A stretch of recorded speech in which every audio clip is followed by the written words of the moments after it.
¿De dónde vienen los famosos fondos europeos de recuperación? ¿De un fondo ahorrado y reservado para emergencias? Pues no. En realidad se ha emitido deuda sobre más deuda. Te invito a ver un vídeo en el que hablo expresamente del nivel de deuda en el que nos estamos metiendo. De todos modos, el Plan de Recuperación y Resiliencia español avanza definitivamente. Ya se ha recibido luz verde para entrar en vigor. El Consejo de Ministros y Economía de Finanzas, el ECOFIN europeo, ha dado su visto bueno a 10 de esos planes, entre ellos el presentado por nuestro gobierno. Ahora queda un último trámite, la firma con la Comisión de los Acuerdos de Subvención y Préstamos, que será probablemente este mismo mes, a partir del cual ya será posible empezar a recibir las cantidades previstas que este año, en el caso español, serán unos 10.000 millones de euros. Los planes de recuperación y resiliencia forman parte del paquete de ayudas del Next Generation de la Unión Europea y están destinados a la recuperación económica de la Unión Europea tras la crisis desatada por la crisis sanitaria. Italia y España van a ser los países que más fondos van a recibir, casi la mitad de ellos sin retorno, y el resto serán préstamos. A los países que ya se les ha dado paso son Alemania, Austria, Bélgica, Dinamarca, Eslovaquia, España, Francia, Grecia, Italia, Letonia, Luxemburgo y Portugal. El resto todavía están en trámites en la Comisión o no han sido presentados por esos países que aspiran a recibir las ayudas comunitarias. El denominado mecanismo de recuperación fue aprobado el año pasado por los primeros ministros tras 4 agotadoras jornadas, que seguro que te acuerdas, y en las que por primera vez la Unión Europea se endeudó para ayudar a los 27 países que salieran de esta grave situación económica que nos ha provocado lo que hemos vivido. Está dotado con 672.500 millones de euros, de los cuales 140.000 corresponden a España.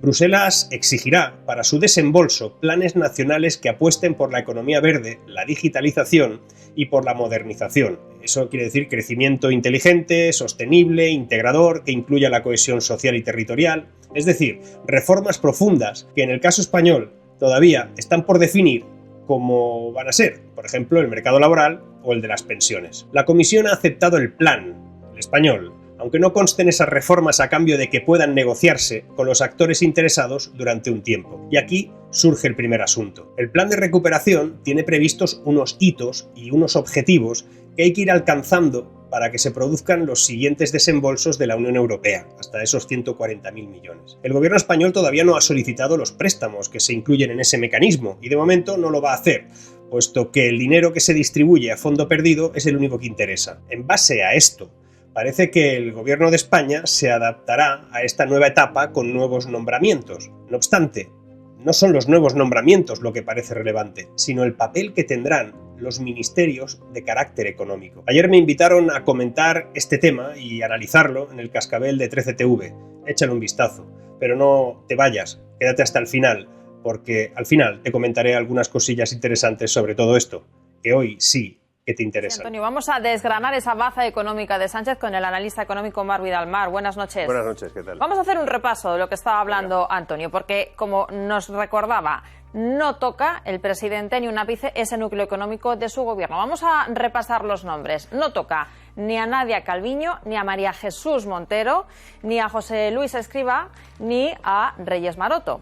Precisamente tenemos 2 grandes incógnitas en el terreno económico. La primera, la gestión de los fondos europeos. Recordemos que todavía estamos pendientes de ese reparto de la primera remesa que ya nos ha llegado. Segunda incógnita, ¿cómo afectará a nuestra economía el turismo extranjero? Ya saben que países como Francia o Alemania nos han metido en ese listado de países no gratos para viajar este verano. Lo único que tenemos claro respecto a estas 2 incógnitas es lo que ha asegurado Sánchez, que él de momento determina ese inmovilismo en las fuerzas económicas porque va a basar su mandato en esa recuperación económica española. Así que, Marc, la pregunta es la siguiente. ¿Cuál crees que va a ser esa nueva estrategia económica de Pedro Sánchez a partir de ahora?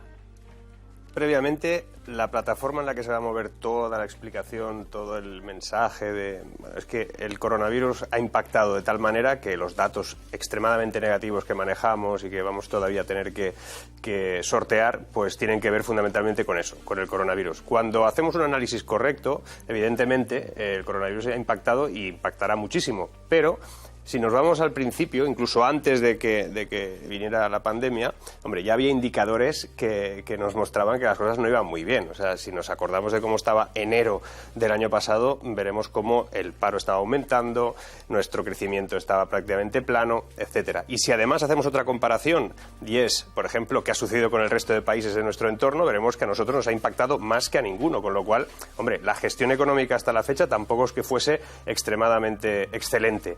Y la estrategia que ahora tenemos pues es la de volcarlo todo precisamente en un mensaje que es que estamos recuperándonos.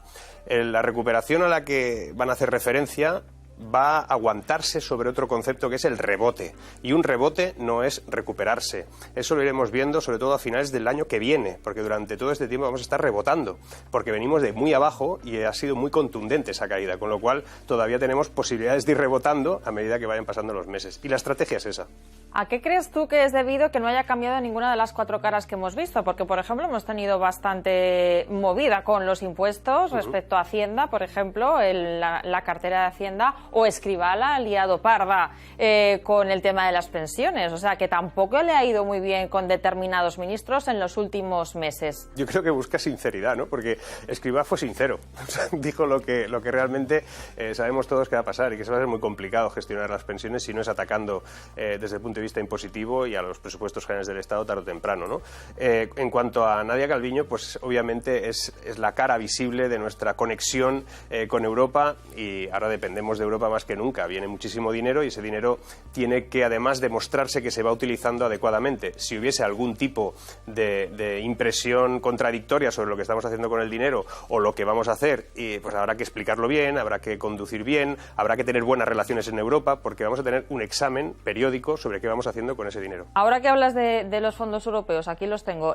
¿Alguna novedad respecto a la gestión de esa primera remesa que nos ha llegado? De momento no, lo único que sabemos es lo mismo de antes. Es básicamente que se disponen a ejecutar estos fondos con los mismos criterios que se han ido diciendo durante 13 o 14 comparecencias que se nos dijo que tendrían que ir sobre las 4 líneas básicas o los 30 puntos que estaban en el programa. Y sigo teniendo el mismo reparo sobre estos fondos europeos, y es que España no ha sido capaz nunca de ejecutar al completo ningún fondo que viniera de Europa. Recordemos, en 12 años solo ejecutamos el 38% de todos los fondos de cohesión europeos. El resto se tuvo que devolver o no se llegó ni a solicitar. Con lo cual vamos a ver cómo se ejecuta todo esto. La falta de transparencia aquí es gravísimo. Es un tema de decir, bueno, ahora mismo no sabemos cómo va a convalidarse cada uno de esos gastos, y además y esto sí que tiene que ver con la estrategia, todo eso se fundamenta en el hecho de que, a pesar de que la economía española va a estar mal, a pesar de que evidentemente muchos ERTEs van a transformarse en paro, lo que se considera es que, aunque esos fondos no son para recuperar nada de todo eso, de la economía tradicional que tenemos, se espera que, creando esa nueva economía, vaya arrastrando la creación de empleo y movimiento económico en lo que era tradicional en España. Entonces, eso es fuertemente arriesgado, pero es la única opción que tenemos ahora mismo. Última pregunta sobre economía, porque ahora te voy a hacer una pregunta un poco más personal. Ya verás lo que pasa este fin de semana. A ver de qué tipo me haces la pregunta. No, lo avanzo. Ahora se lo preguntamos a Mar, pero primero quiero terminar la parte económica. Últimas horas, la noticia de la semana, de arranque de semana, Alemania y Francia nos meten en la lista negra del turismo extranjero para este verano. ¿Va a suponer un espaldarazo a la temporada alta de verano para nuestros empresarios? La temporada de verano ya está, O sea, ya empezó hace tiempo y evidentemente no se ha transformado en lo que se iba diciendo que iba a pasar, ¿no? Pero tengamos en cuenta que, excepto Alemania, que bueno, tiene un peso el turismo en su país importante, ellos tienen de todos modos un turismo interior que es superior al turismo externo que ellos proporcionan. Pero otros países, evidentemente, lo que se está actuando aquí es sobre una táctica evidente de salvaguardar o de impulsar, de estimular todo lo que tiene que ver con el turismo interno, porque ya que está la oportunidad, pues mantengamos a la gente dentro y que consuma dentro. Algo que nosotros, de todos modos, pues no hemos llegado a explicar adecuadamente. Tenemos la posibilidad de mostrar nuestro turismo a los nuestros, no aconsejar tanto el viaje exterior, como ha parecido que en un momento determinado se parecía que se estimulaba con el pasaporte, con, hágase usted las pruebas, el PCR, salga de aquí de España. Oiga, tal vez este año era el año de promocionar más que nunca lo que tenemos aquí. Recordemos que el dinero que llega de Europa no es para la crisis. De hecho, podría no ser suficiente dadas las elevadas previsiones de deuda y déficit que tenemos ya sobre la mesa. Veremos cómo se conjuga esa obligación de colocar deuda a niveles inéditos cuando Europa deje de comprarla, como si fuera eso un pozo sin fondo. Eso no va a durar siempre. Por eso, lo que se haga o no se haga en los próximos 3 años va a repercutir en los próximos 30. La deuda bruta de las administraciones públicas españolas, los pasivos en circulación, ya podrían estar sumando más de 2 billones de euros. ¿Y entonces? ¿Va a servir este plan? ¿Va a ser capaz de generar un nuevo modelo de crecimiento? ¿Es factible crear empleo en sectores verdes y digitales sin afectar al resto del cuerpo laboral? Es posible que sí, pero alguien debería decir que la transición no va a ser neutra.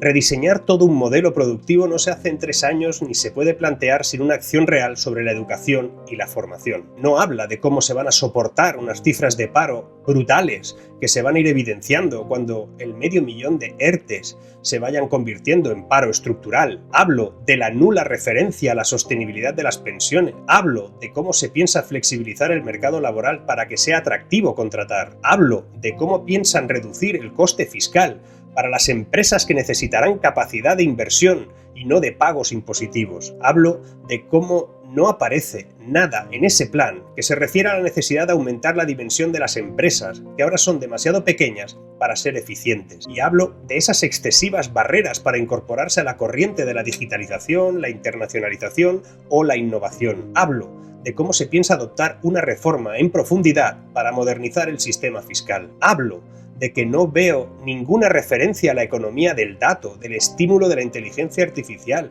de la dinamización de la investigación tecnológica, de la atracción de empresas innovadoras y tecnológicas de otros países con un plan fiscal que les haga atractivo venir. Y hablo de que el desembolso de las transferencias del Fondo de Recuperación a España dependerá de que cumplamos con las reformas y criterios de inversión establecidos y que se refieren en gran medida a ejecutar algunas políticas muy distintas a las que defiende actualmente el gobierno. Veremos cómo conjugan todo eso. Recordemos también que si obviamos las reformas estructurales y fiscales necesarias, las inversiones provenientes del Fondo de Recuperación no podrán obtener el máximo rendimiento, lo que establecería una mayor desigualdad económica entre el norte y el sur de Europa. Nosotros, más deuda y dependencia de Europa, y mayor justificación para los países frugales, aquellos que no querrán autorizar más transferencias. España no se había recuperado de la crisis de 2008, no hizo los deberes y no parecía importarle hasta marzo del año pasado, cuando nos explotó todo esto frente a nuestras narices. Por eso,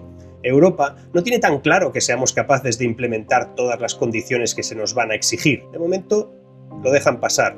Por eso, incorporaron mecanismos de veto a las transferencias y ayudas. Una vez se envíen los proyectos para utilizar esos fondos, se tendrán que autorizar por todos. Ya verás cómo eso no va a ser tan sencillo. Ya verás. Articular políticas para ayudar a las empresas, para que inviertan más en innovación de manera más sostenida en el tiempo, con resultados positivos, es más difícil que crear kilómetros de AVE infrautilizados o aeropuertos que solo sirven para filmar anuncios publicitarios en sus pistas de aterrizaje. Y no critico al actual gobierno, es que eso mal ya lo han hecho todos los gobiernos, de un color u otro. La mala previsión estratégica no tiene color en este país. La conveniencia de no hacer reformas cuando todo parece ir bien no tiene ideología. La clase política no suele arriesgar, no suele ser atrevida, y vienen tiempos en los que va a tocar arriesgar y conquistar el futuro en lugar de esperarlo.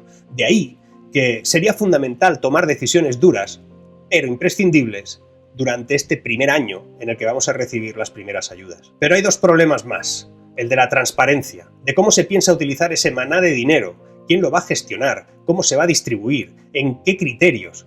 Eso ya lo iremos viendo. Pero además hay otro, un inconveniente enorme, el de la incapacidad para ejecutar proyectos europeos que tiene este país. En los últimos 12 años, España, con diferentes gobiernos, ha sido incapaz de ejecutar más allá del 38% de los fondos de cohesión europeos. Es decir, un 62% de esos fondos que estaban disponibles no se llevaron a cabo, no se pusieron en marcha, se devolvieron. ¿Cómo vamos a invertir 140.000 millones de euros cuando hemos sido incapaces de invertir muchísimo menos en este país? Esa es la gran duda.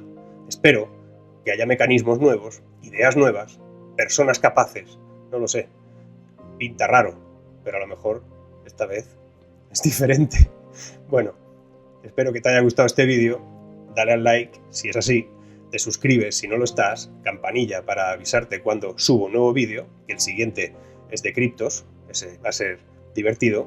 Y, por cierto, comenta, que a mí me interesa mucho todo lo que decís. Lo leo todo. Y así pues aprendo, que aprendo mucho. Nos vemos en el próximo vídeo. Chao.